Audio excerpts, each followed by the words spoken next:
Attention, cette vidéo contient des propos de dangereux gauchistes. Meurs, pourriture communiste.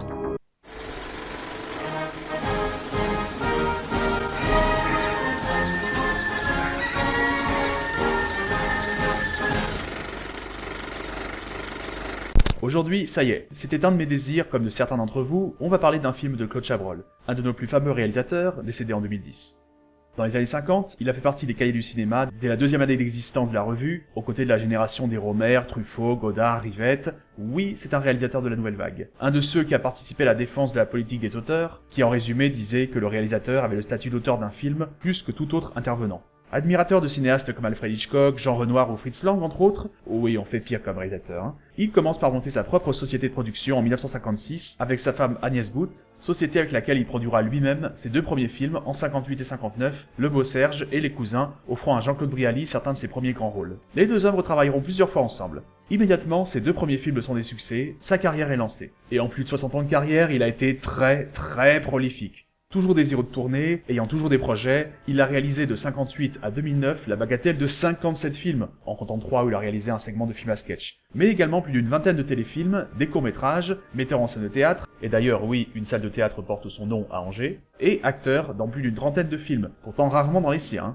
Alors bien entendu, comme il le reconnaîtra lui-même, il y avait à boire et à manger dans ses réalisations. Certains films étaient moins bons, comme par exemple à mon goût, ceux-là, ouais... Mais il a réalisé un paquet de bons films. Et en plus, malgré quelques commandes, il sera très fréquemment le scénariste ou le co-scénariste de ses films. Ah oui, quand je dis qu'il était prolifique, je rigole pas, En 2004, il avait même présenté une émission en 10 épisodes sur l'histoire de la télévision. Si la télé m'était comptée, que j'avais suivi à l'époque, diffusée de manière hebdomadaire durant l'été, émission qu'il présentait avec un cacatoès sur l'épaule. Parce que... Mais l'émission était vraiment sympa. J'ai d'ailleurs retrouvé quelques numéros sur YouTube, mais seulement une partie, donc si jamais quelqu'un sait où trouver tous les numéros, qu'il me fasse signe. Et oui, je passe une petite annonce en plein milieu de ma vidéo. Qu'est-ce que tu vas faire, Bien dommage, cela dit, ces films étaient souvent bien reçus par le public et la critique, et ont régulièrement été des succès, mais aussi bien au début qu'en fin de carrière, il n'a jamais eu un seul triomphe commercial. Même s'il compte 15 films ayant atteint le million d'entrées, son plus gros succès sera Dr Popol, et je vous interdis de faire une blague, 2 millions d'entrées seulement, si je puis dire. Sans doute surtout grâce à la popularité de Belmondo.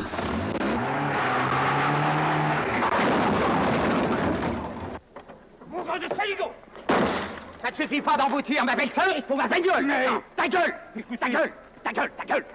Et en plus, bien que pas mal, ce n'est pas forcément parmi ses tout meilleurs films. Quoi qu'il en soit, pour quelqu'un qui a fait tant de films et tant de bons, dommage que le public n'ait pas plus répondu présent. D'ailleurs, dans les années 80, même si encore une fois il réalise plusieurs bons films, il ne fonctionne pas forcément outre mesure. 1990 avait d'ailleurs vu un de ses plus gros échecs, Jour tranquille à Clichy, plutôt raté de son propre aveu, qui ne plaira pas à grand monde et sera un flop total, avec 90 000 entrées seulement, soit le deuxième plus petit score de sa carrière.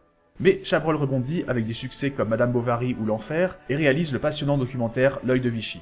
C'est dans ce contexte de retour en grâce qu'on arrive au film d'aujourd'hui. Oui, on y arrive enfin, mais je tenais d'abord à resituer le bonhomme pour ceux le connaissant modérément. J'aurais bien parlé encore plus longuement de sa carrière, mais dans le futur, si je n'arrête pas Ciné France à force que personne ne regarde... Hello darkness, my old friend. C'est quasi certain que je reparlerai d'autres de ses films, car j'en aime pas mal. Ce sera l'occasion à ce moment-là d'en dire plus sur lui, donc. Mais, la cérémonie. Faut remonter à 77 où l'auteur britannique Ruth Rendell écrit la nouvelle A Judgment in Stone, traduit l'analphabète en France, qui narre l'histoire d'Eunice, engagée comme bonne dans un manoir, par une famille de la petite bourgeoisie qui la traite bien, voire très bien, mais qui a des difficultés à cacher son analphabétisme, et qui en devenant amie avec Joanne, une femme peu recommandable, finit par subir son influence et mal agir envers ses patrons. À l'époque, Chabrol lit cette nouvelle et l'aime, mais ça ne va pas plus loin, il ne pense pas encore à l'adapter. Ce qui est drôle tout de même, c'est que dans un autre livre, La banque ferme à midi, en 79, Ruth Rendell écrira une scène où son personnage principal regarde un film de Claude Chabrol au cinéma. Quelques années plus tard, l'idée d'adapter l'analphabète regerme dans l'esprit du cinéaste. Voyant un article dans Le Figaro avec écrit « La chute du mur de Berlin sonne le glas de la lutte des classes », mais bien sûr, il a l'envie de montrer à l'écran ce qu'est la lutte des classes, d'où l'envie d'adapter l'analphabète et ses héroïnes prolétaires se rebellant contre la bourgeoisie. Problème, le livre a déjà été adapté par Oussama Raoui en 1986. Ruth Rendell intervient, et Raoui accepte que Claude Chabrol puisse faire sa version. Nous sommes tout début 94, Claude Chabrol vient de sortir L'Enfer, très bon film en passant, et il en parle à Marin Karmitz, producteur de la plupart de ses films depuis 10 ans. À terme, d'ailleurs, Karmitz va à nouveau produire la cérémonie. Quelques jours plus tard, Chabrol se met donc à écrire le scénario, et il procède à des changements. Déjà, c'est transposé en France, le nom des personnages change aussi, mais également leur apparence. Le personnage de Joanne, la postière, déplaisant physiquement, devient beaucoup plus passe-partout.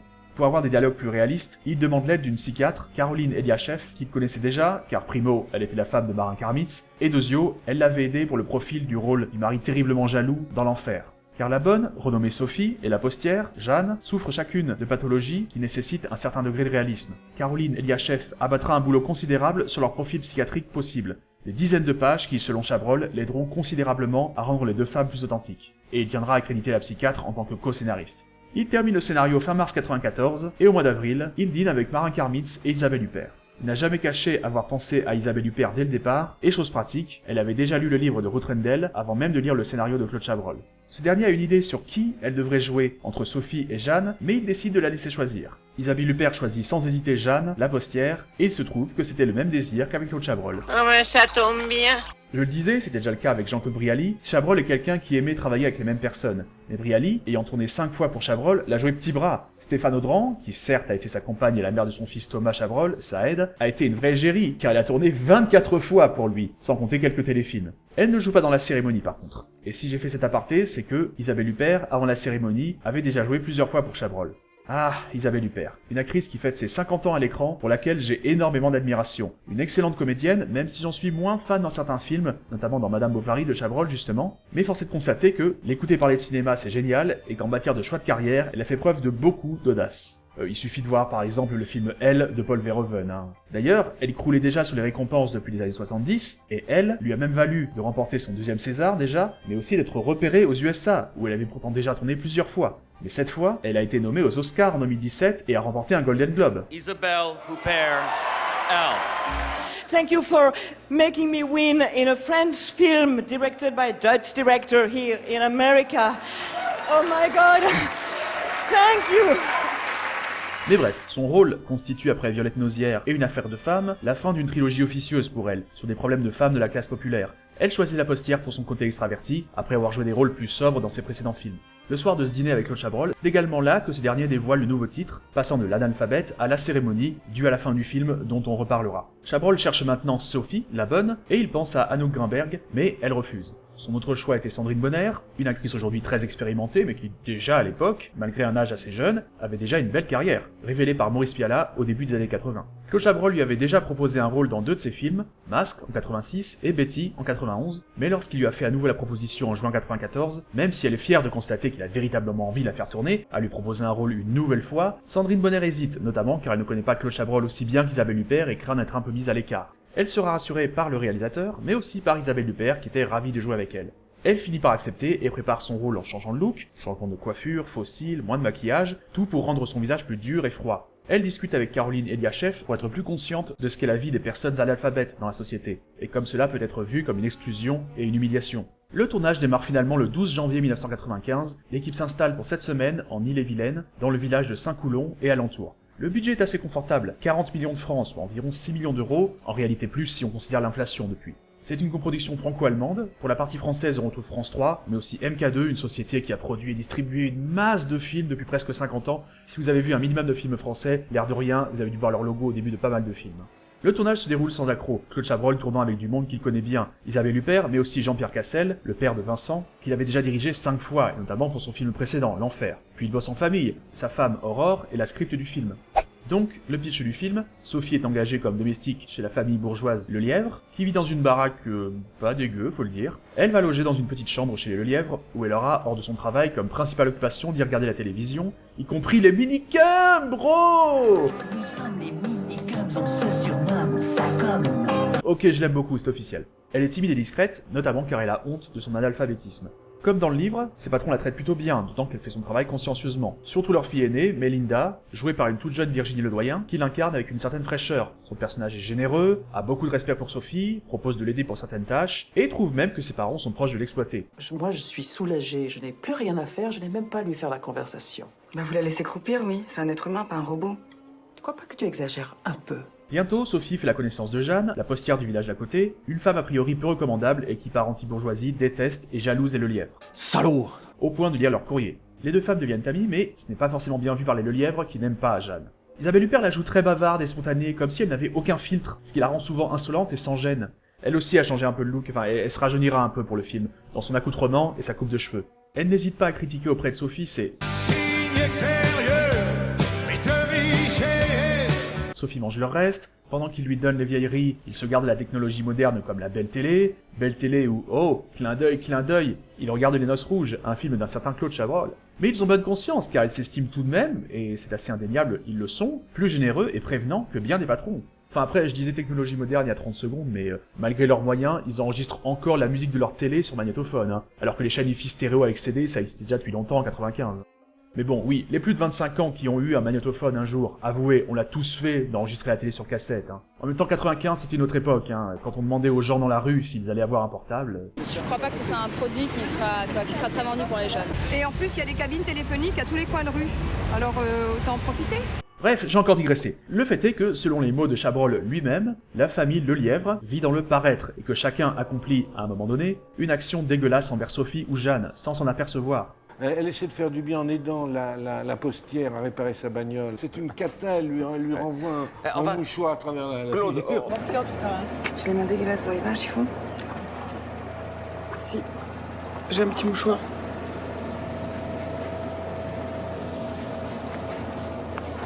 Merci. Cette scène sera une des actions qui mènera à la fin, que je m'apprête à spoiler, et bien que Chabrol lui-même n'ait pas hésité lors de la promo à l'époque à la révéler, pour ceux qui n'ont pas vu le film...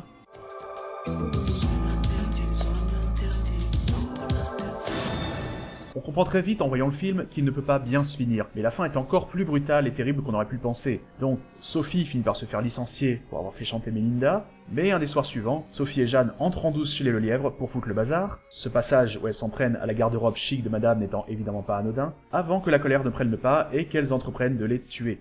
Je le disais, selon Chabrol lui-même, ce moment, ce geste a priori anodin, cet affront de trop, c'est aussi ce qui a mené au passage à l'acte final pour Jeanne, même si c'est surtout Sophie qu'on a vu trop souffrir de petites humiliations de la part de chaque membre de la famille. C'est une révolte de classe, elles sont en guerre. Elle tue d'abord le père de famille, dans une scène compliquée à jouer pour Sandrine Bonner. D'ailleurs, je l'avais volontairement passé sous silence hors zone spoil, mais ce massacre avait été au tout départ une de ses autres raisons d'hésiter à accepter le rôle pour elle. Il a fallu que Claude Chabrol la convainque qu'aussi horrible soit l'acte en lui-même, Sophie avait des raisons profondes de le faire. Même chargé à blanc, on ne fait pas n'importe quoi avec une arme, évidemment, n'est-ce pas? Il y aura des répétitions où Jean-Pierre Cassel constatera que Sandrine Bonner est peu à l'aise et anxieuse. Mais tout se passera bien. Une matinée suffira pour tourner cette scène, l'après-midi étant consacré au massacre du reste de la famille. Tous les comédiens sont impressionnés, Jacqueline Bisset qui joue la mère de famille déjeunera seule et non avec le reste de l'équipe comme d'habitude, préférant se concentrer toute seule, et malgré le trac général, excepté de Claude Chabrol lui-même qui était très content derrière sa caméra, tout sera bouclé dans l'après-midi. Vous le savez sans doute, même si ça arrive de temps en temps, il est rare qu'un film soit tourné dans l'ordre chronologique. Et ça a pu faire bizarre à certains acteurs de revenir le lendemain tourner des scènes comme si de rien n'était, après avoir été aussi anxieux. Parce que oui, cette scène a été tournée lors du milieu du tournage. Mais dans le film donc, Sophie et Jeanne tuent le père dans la cuisine, puis dans le salon la mère, Mélinda et son jeune frère Gilles. Encore du paraître, alors que personne ne les voit, on remarquera que pour regarder un opéra à la télévision, ils se sont habillés en tenue de soirée. J'aime particulièrement aussi comme Sophie, une fois l'acte accompli, n'affiche aucune émotion, toujours froide et n'a que ce commentaire. Ça va. Là où Jeanne affiche une certaine satisfaction et en profite même pour gauler une chanifi. Y a pas de petit profit. C'est pour ce final que Chabrol a donné ce titre au film, une cérémonie semblable à une exécution capitale.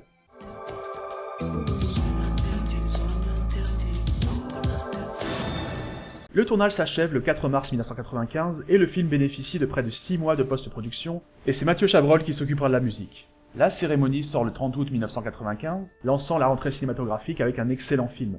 Bonner et Huppert reçoivent conjointement à la Mostra de Venise la coupe Volpi de la meilleure interprète féminine. Chabrol n'a rien en récompense mais il s'en fiche. La critique, qui il y a quelques années le pensait fini, est pratiquement unanime pour désigner la cérémonie comme un grand film, un des meilleurs Chabrol, et certains enfoncent le clou en se demandant si Chabrol n'est pas le plus grand réalisateur actuel. Son film tape très juste dans son propos sur les rapports de classe, surtout à une époque où Jacques Chirac venait d'être élu sur le thème de la fracture sociale. Il a été l'un des premiers à dénoncer cette fracture sociale. Chabrol prendra d'ailleurs un malin plaisir à placer en exergue sur le dossier de presse du film le dernier film marxiste. Bonne conférence sur Karl Marx. Bah, c'est sur Groucho, Marx.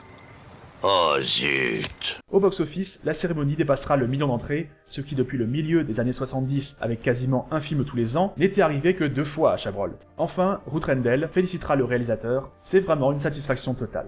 Vous l'avez compris, si vous n'avez jamais vu le film, je vous engage à le découvrir. Il est sur Netflix en plus, donc allez hop, pas d'excuses. Je m'amusais à dire à Isabelle que c'était le dernier film marxiste, mais je suis pas marxiste personnellement, alors c'est amusant de faire le dernier film marxiste quand on n'est pas.